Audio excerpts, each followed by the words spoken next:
पर मुझे आपका इंटरेस्ट जानना है।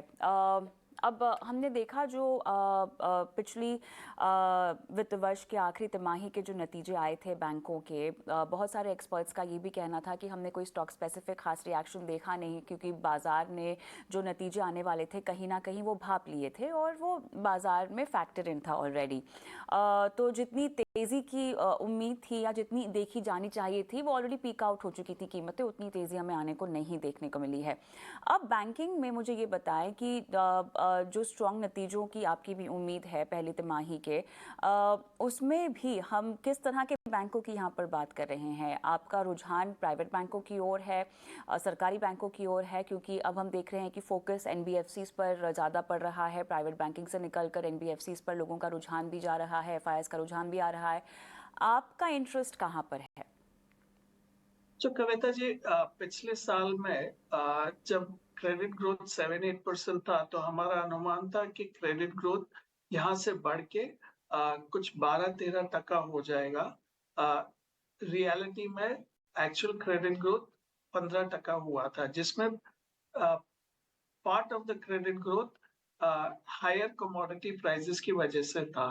दूसरी बात, पूरा सेक्टर अंडर परफॉर्म किए थे पिछले 2 साल से, सो वैल्यूएशन कंफर्ट भी था।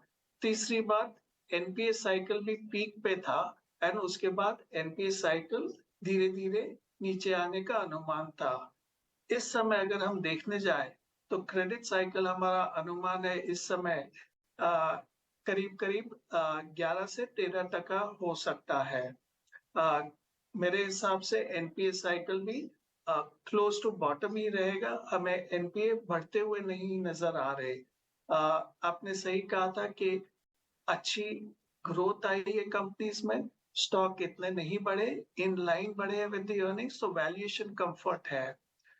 सबसे बड़ा जो फैक्टर हम इस समय देख रहे हैं कि जो डिपॉजिट ग्रोथ है वो क्रेडिट ग्रोथ से कम है। इसका मतलब ये हुआ कि एट सम स्टेज जो बैंक्स है अपने डिपॉजिट के लिए ज्यादा हायर इंटरेस्ट रेट देंगे, जिससे उनके मार्जिन में इम्पैक्ट आ सकता है इस आने वाले समय पर। ये हमारा अनुमान था। ये 2000 रुपए की करेंसी के डिमोनेटाइजेशन से पहले।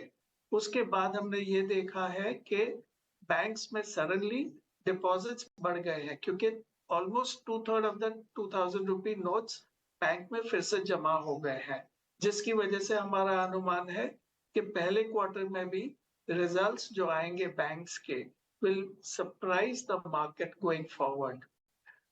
रहा सवाल आपका कि हम कैसे पोजीशनड है हमारे पोर्टफोलियो में। हम लोग लार्ज कॉर्पोरेट बैंक्स देख रहे हैं, private sector and public sector दोनों। हम यही देखते हैं कि जिनका वैल्यूएशन एंड ग्रोथ सही हो एंड जो रिस्क एडजस्टेड रिटर्न है हमारे पोर्टफोलियो में, हम उसी में निवेश करेंगे। दूसरी बात, जिस हिसाब से अभी इकोनॉमी है, जिस हिसाब से इंटरेस्ट रेट्स है, हमारा अनुमान है कि एनबीएफसीज में ज्यादा रुचि आएगी आने वाले समय में, और हमारा पोर्टफोलियो भी उसी हिसाब से पोजीशनड है।